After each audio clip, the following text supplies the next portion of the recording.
Azril Jaafar, who is an architect and one of the leading architects coming out of Malaysia. Thank you, Azril, for joining us.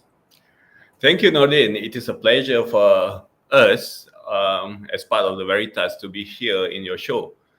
I noticed this is kind of quite a prominent show that we are really honored to be invited to the show, actually. Thank you. I'm excited to learn a little bit about what's going on in your industry and in your market, because for me, architects are people that you call when you need something new. When you need to build something, when something is going to happen, you need to have an architect as part of that whole future-facing built environment idea. But we've seen over the last few years with COVID-19, a lot of things have been put on hold. Construction has been one of the areas that has been hit very hard, simply because of the requirements of human capital. But tell us a little bit more about the VERITAS Group and what you guys are famous for. Of course, we've got some video later to show as well for some of your awesome projects. But tell us a little bit more about what you guys do. Right. Just a bit of introduction about us. VERITAS Design Group was founded in 1987 as an architect firm. And since then, we branched out to other design disciplines. And, our foundation is on the principles of constant innovation and commitment to the highest standard of professionalism. Because I mentioned this because that is very important when we venture to the overseas market. And currently, VERITAS is led by 20 principals and backed by a team of almost 300 qualified professionals in Malaysia and worldwide. As far as the international market is concerned, we established the first international office in Dubai in 2005. During the boom of Dubai in the year 2000, actually, and then we ventured into Ho Chi Minh City in 2007. We opened office in Melbourne in 2010, and we opened office in Mumbai in 2011. And later on, we moved the office to Delhi for our India office. And then we also have presence in Portland, USA. The office was opened in 2012. And London in 2014. And just before pandemic, we opened office in Singapore. And throughout the pandemic lockdown period, we worked on the opening office in Tokyo, and we managed to launch our Tokyo office in last year, 2021. Before the pandemic also, we entered into international design competition to design the new capital of Indonesia. And we managed to be one of the winners of the competition, and we were entrusted to design the master plan of the new Indonesian capital, one of the parties that designed the master plan of the new Indonesia capital in Kalimantan. Because of that, we saw the opportunity in Indonesia, and we opened office in Jakarta quite recently, about 1 month ago. Besides that, we kind of quite active in the Middle East. Now the Middle East activity mainly concentrated in Saudi, and we had signed up MOU collaboration with a Saudi Arabia partner. And as far as the portfolio is concerned, we have completed about 7 projects in 17 countries. And we have about ongoing projects in 34 countries around the world. VERITAS also, I want to mention here, we are also member of the United Nations Global Compact, and which is dedicated to the United Nations 17 Sustainable Development Goals (SDG). Mm-hmm. Because, and then as well as a member of the Transparency International, this is very important because this is a setup for you to venture overseas. People are looking at kind of credentials. Nice to hear. Now, Azril, I want to ask you. A lot of people already asking questions. It's also always wonderful.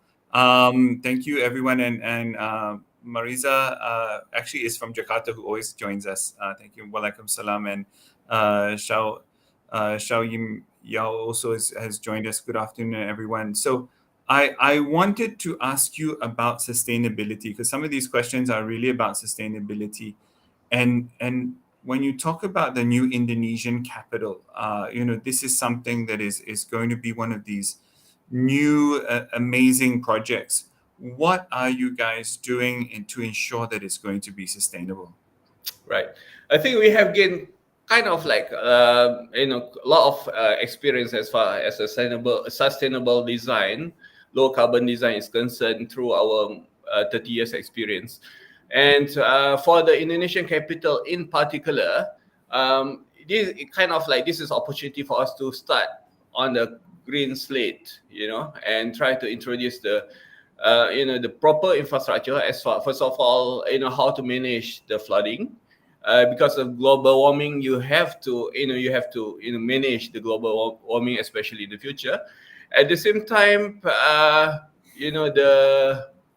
other infrastructure like the people, the mobility, the transportation, as well as the facilities for people, the amenities and facilities of people. Those are the kind of like the focus as far as the new capital is concerned, and where where people are encouraged to walk more, and all the public amenities are within the walking distance or within the site, and then with the infrastructure like cycle lanes and all that.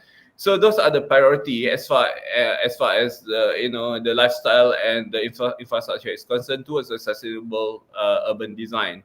Other than that, things like renewable energy and recycle facilities. This is the opportunity for us to set it right from the beginning of a new city. There are a lot of lists that we have To work out, yeah. Now, when we look at something like that, you're a Malaysian organization. You started here in Malaysia. Now you've branched out into other countries, and not just branched out. You're building or building the DNA of other cities. How do you translate this idea of what sustainable is, but also how do you get to the point where you're able to affect the culture of that country, and also be aware of the culture of that country? I mean, you talked about, I think before the show, you were talking about you were in Dubai, you're in Saudi Arabia for some projects as well. Now, those cultures over there are very different than the culture of Indonesia. So how do you build something or propose to build something in those different jurisdictions, in those different countries, that then becomes iconic, that these people say, oh, this is Indonesian, or this is a Saudi project? I think that is very important. I mean, in the issues that you raised just now is very important. While you are getting yourself into more international or become more kind of like citizen of the world, you need to be rooted to each countries. So I think there are some common ground whenever we deal with the built environment, with the sustainable design, with the low carbon design, for example, like the renewable energy. But at the same time, you need to be sensitive of the culture. How we deal with it is we learn. We learn the cultural aspect of each of the location. That's one. And then we look at the history, because in the past, people has been dealing with the environment, the climate, a lot better than the current how we currently do, because we are so dependent on a lot of mechanical for example, air conditioning and all that.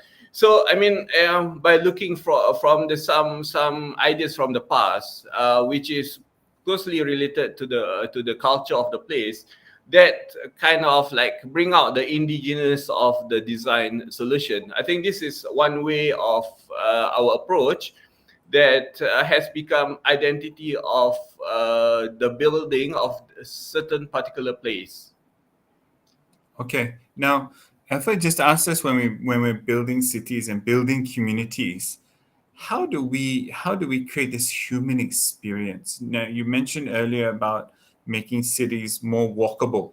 Right. And for me, growing up in Australia, maybe because I was a kid, I had to walk everywhere. It was one of those things, Yeah. but it's something that I noticed in Asia.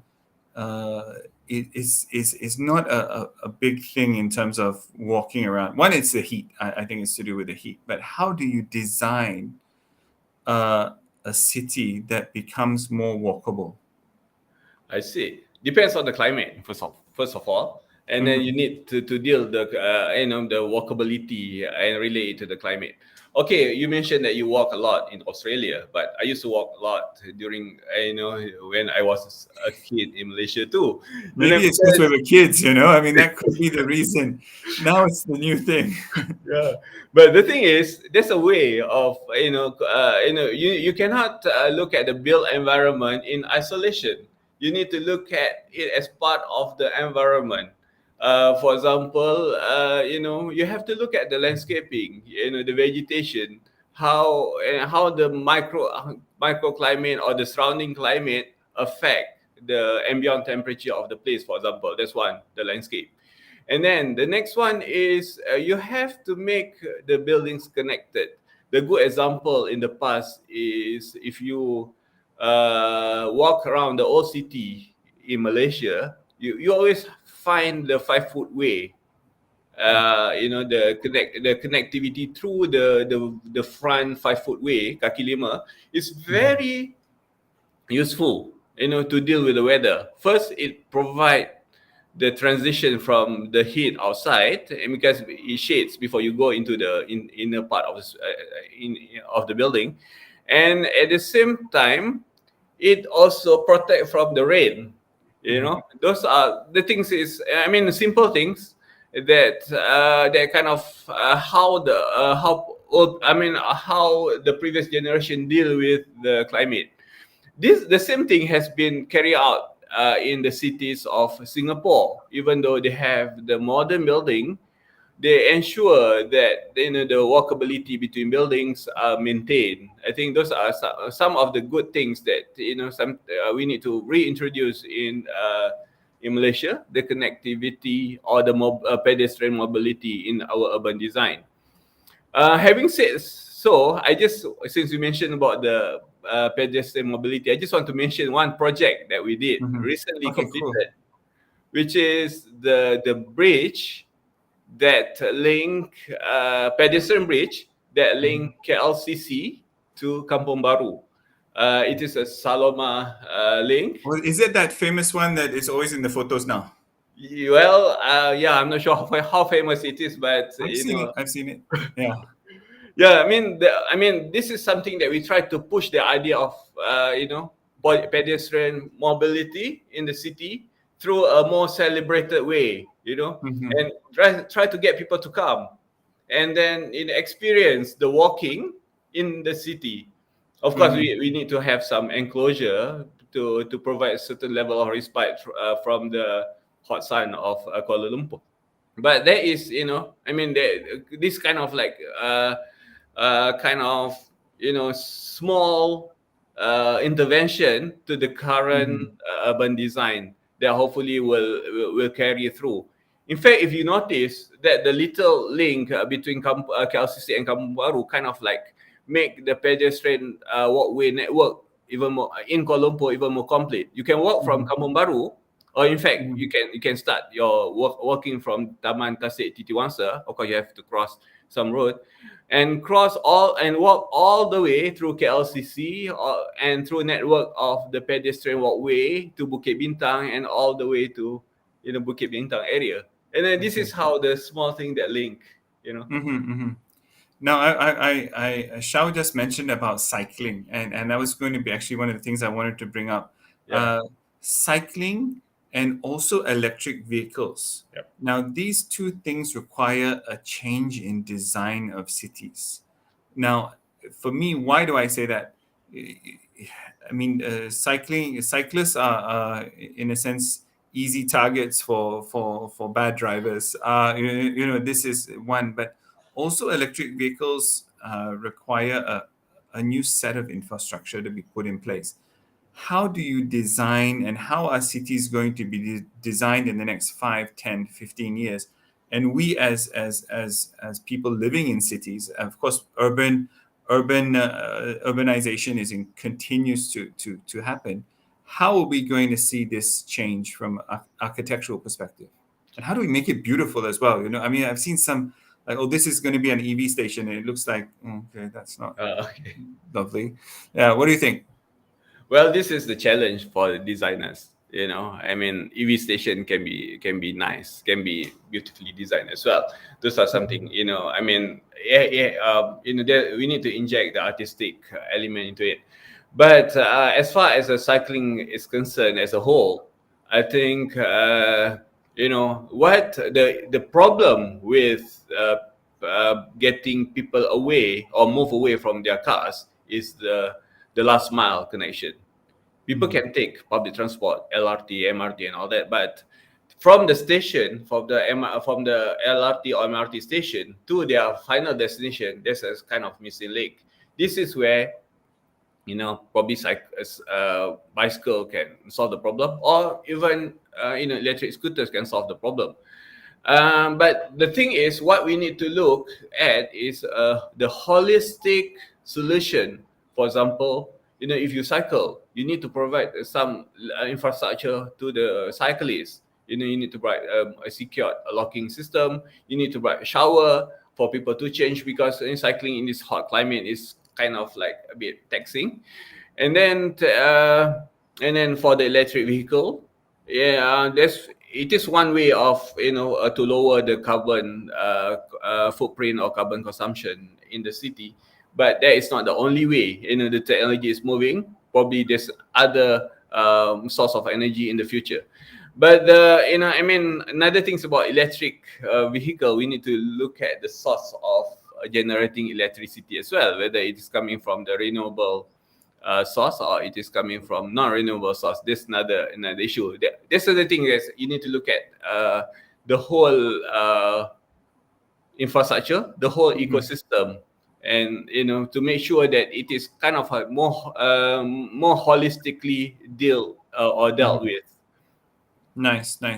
Now we've got another question about Indonesia, which I'm going to come back to. Okay. But maybe you can kind of answer it. Mariza is one of our big supporters from Indonesia, and maybe we go straight to that, because my question is, do you wake up in the morning and say, oh, I want to go and do something in Tokyo or Hong Kong, or what I can do? I should go and fix something in Dubai. I know how to fix Sheikh roads, traffic problems. Or do the cities reach out and say, look, we want that guy because he just did that building. It looks great.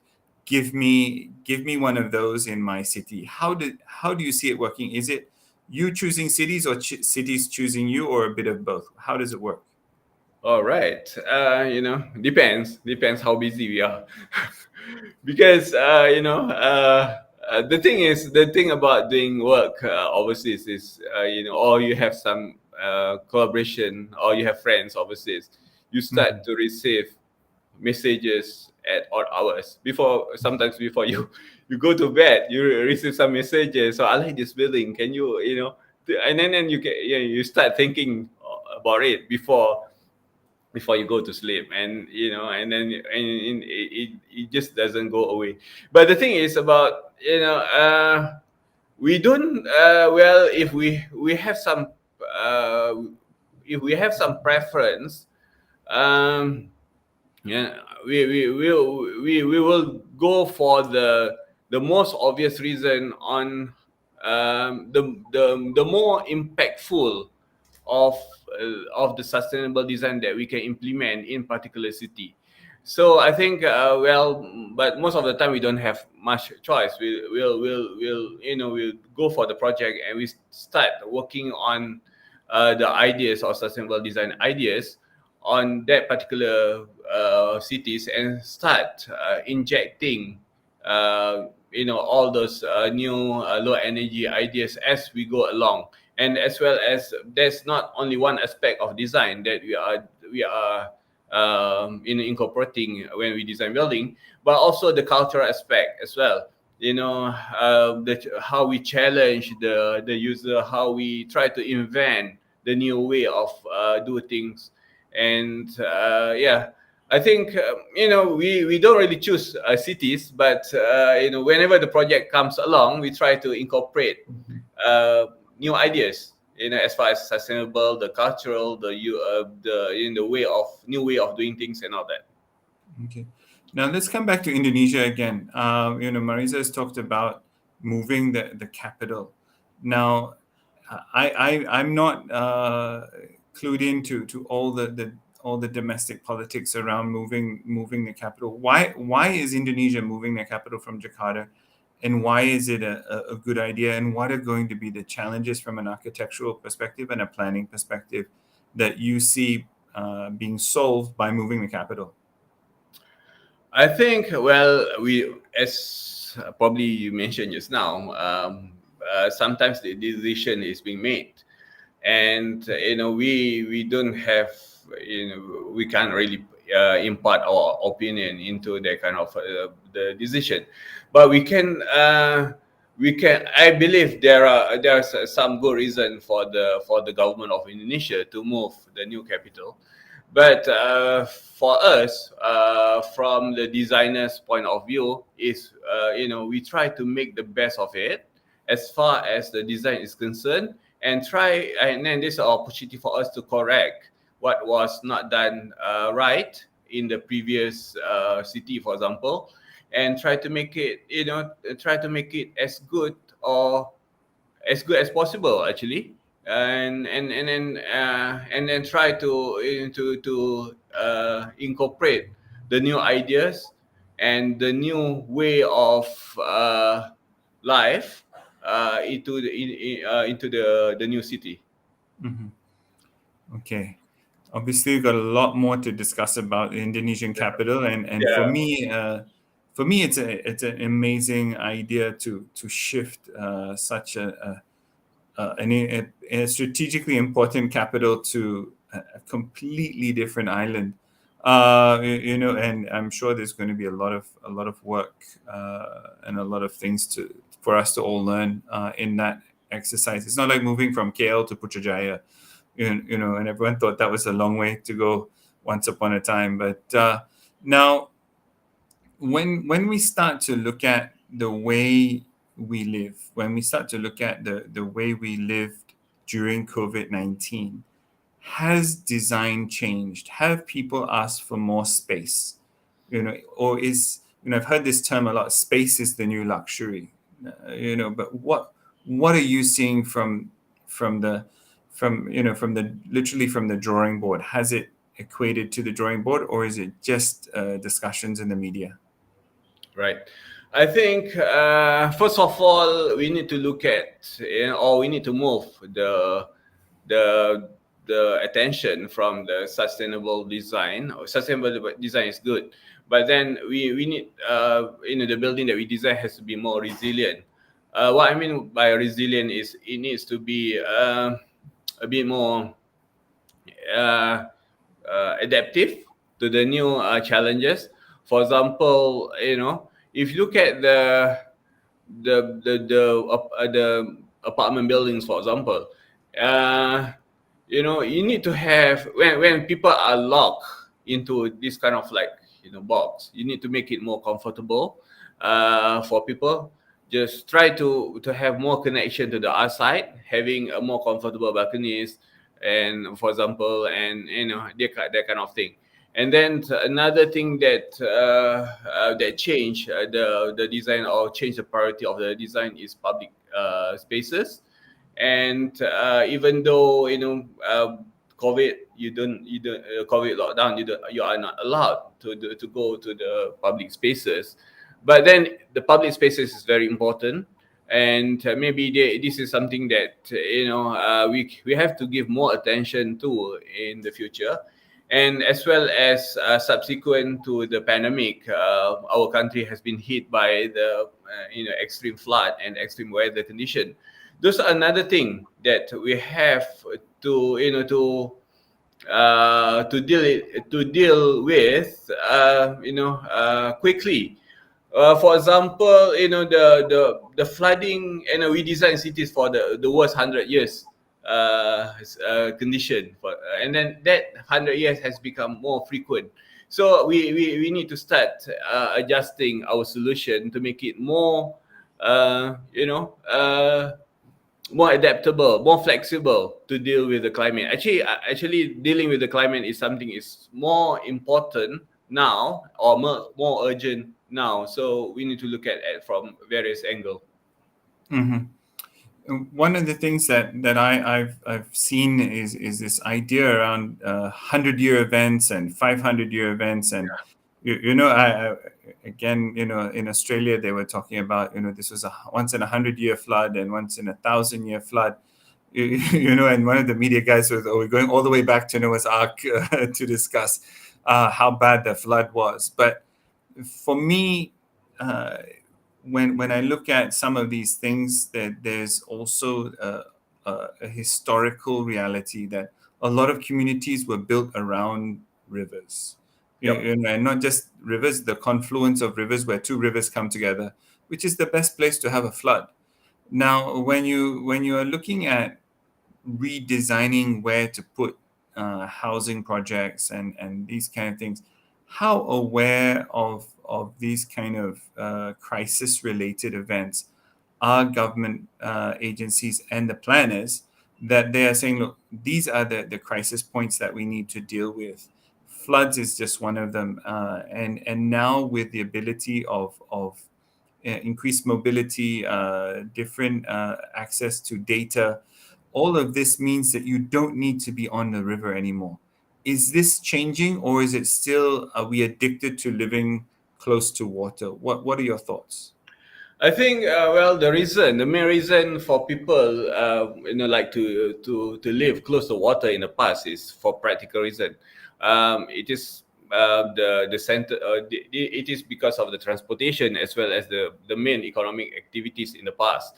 But then people in the past know how to deal with it. The structure, the architecture is being designed to deal with living in that kind of condition. Okay, now I think one of the priority, or one of the concern, on the location of where you stay, you live, and the property market, for example, is the geography condition of that place, the views and the commercial activities and others. But that is something that you have to maintain. Those are part of the equation in life. But at the same time, as far as the built environment is concerned, you just need to deal with it. For example, instead of providing water retention, flood retention everywhere, that at the moment don't really seem to solve a lot of problem. Perhaps we need to look at other approach. I have studied some of the approach in Netherlands, for example, or in China recently, where they are talking about the sponge city concept, where you share your space with the environment. During the dry season you can use the space, but during the wet season, or heavy rain, for example, you let the water to flow through your parks and all that, but without affecting your vital infrastructure like the roads, transportation, and the houses, for example. Those are something that we need to think, away from our normal thinking. Or in fact, this demands some change in the regulation, as well as the procedures as well. So this is a lot of thinking needs to go through in order to Mhm. solve the problem. But the main thing is you have to live with nature and deal with nature accordingly. Okay. Now, Azril, Rosanna has asked us about this word resilience. We hear it a lot. What does it mean? Resilience, new sustainability. Uh, what needs to change? Is it at the corporate level, the government level, the individual level, or the community level? How do we now design a resilient future? I think for us, resilient is something to do with more flexible, not so rigid in creating our environment, and you have to be able to adapt in the situation fast, and that it is not only about the built environment. It is about some other component around it. For example, like the utility, the public services, and other things. That is what the resilient is. And then as far as the built environment is concerned, the flexibility of the space. Maybe the room in the house may not be as built up of the fixed wall anymore, or something that you can adapt to other usage. If need be, to depending on the situation that comes along. I mean, these are something. There's a lot of brainstorming required, but Okay. this is something that, because when you look at sustainability is just to deal with the low energy, and then the low carbon footprint. But resilient is something more than that. It's something that Mhm. you are talking about the food security. You're talking about the resilient mobility, and a lot of other spectrum as well. Mhm. I think a lot to discuss. Actually, we're already, we're only Yeah, supposed to go for half an hour, but we easily went over. But I've got one more question before we close. Veritas as a group has successfully expanded overseas from Malaysia. Now, what advice would you give young entrepreneurs and other businesses when looking to venture overseas from your experience? okay.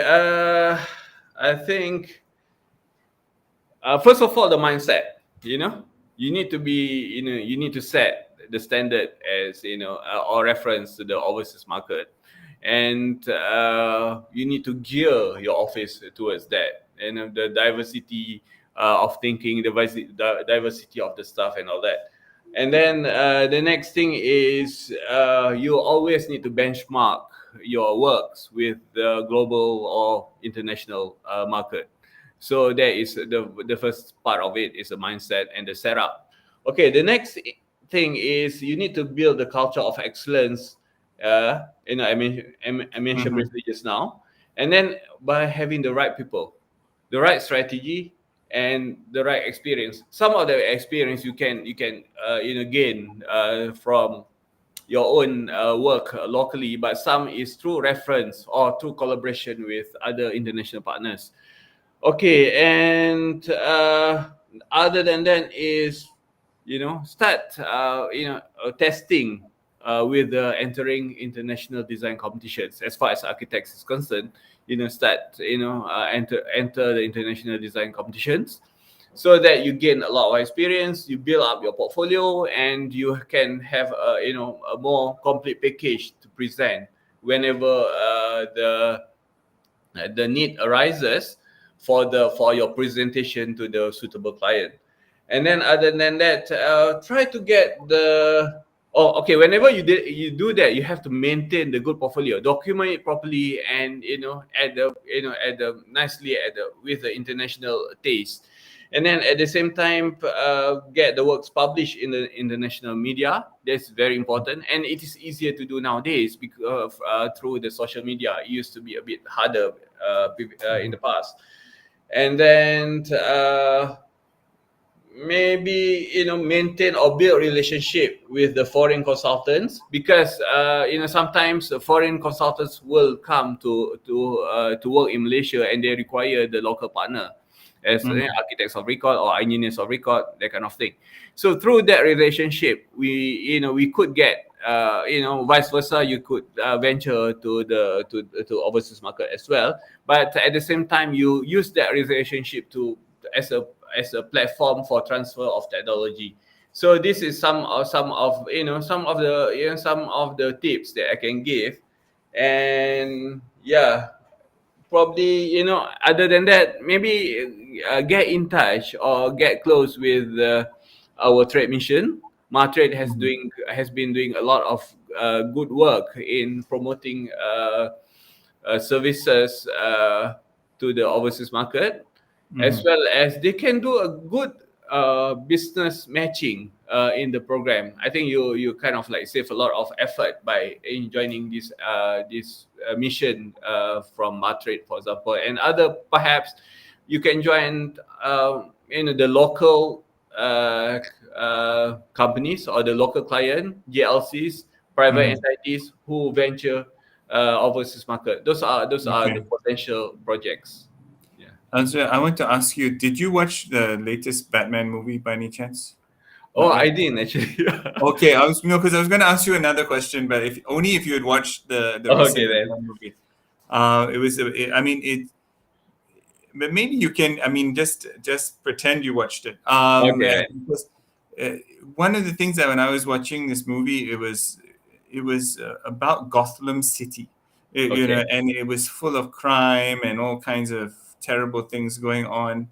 Um, how would you redesign Gotham City? And not by killing the Joker or killing, taking out the Penguin, but mm, because for me they're just symptoms of the problem. How are we designing cities now that reduce crime, that reduce all these things that really just in a sense kill people, killing them slowly, or quickly in some cases. What do you think needs to happen to these kind of cities? Okay. Well, Guna say here kill the Joker. Yeah, exactly. But no, the thing is, okay, this one project that I'm finishing or completing the construction now. I just probably there's some similarities to that. Sometimes you need to look at the project not from the purely from design or the construction technical points of view. You need to look at from the behavior or the lifestyle of the people. And I mean, okay, probably perhaps what I can do in the future is try to look at in more of the community based solution, Mhm. collaboration, and how the community can look after each other. This is where it goes beyond the architecture or building design, but perhaps the community or the urban master planning design concept. So Mhm. those are the things that how we can deal with it in terms of getting the lifestyle and getting the whole of the society involved in the process, actually, because you can't really put grills. The solution of the buildings, the immediate solution is put grills and put security guards, but that is kind of like knee-jerk reaction. But you have to look at in a more community-based or more holistic manner, actually. Okay. Sorry to catch you off guard with the Gotham City. Maybe you should do a nice letter to editor how I would redesign Gotham City. Yeah, You maybe know, in the metaverse environment. Yeah, exactly. Just go for it. So with that, I think we're going to thank you for coming. I know we were supposed to play your video. I'm going to let ask Diong to play it after this, so that we can have a look at some of your recent projects. So, I but see. with that, I wanted to thank you for joining us. for this edition of A Working Lunch with Nordin. And I thank everyone for joining us also. And we'll see you again next week. Thank you, Azril. Thank you, Nordin. I meet your expectation. Yeah, you rocked it, man. You rocked it. It was All brilliant. right, Brilliant. Okay, Okay, good. cool. Nice All right, meeting cool. you. Nice meeting you as well. Roll video down.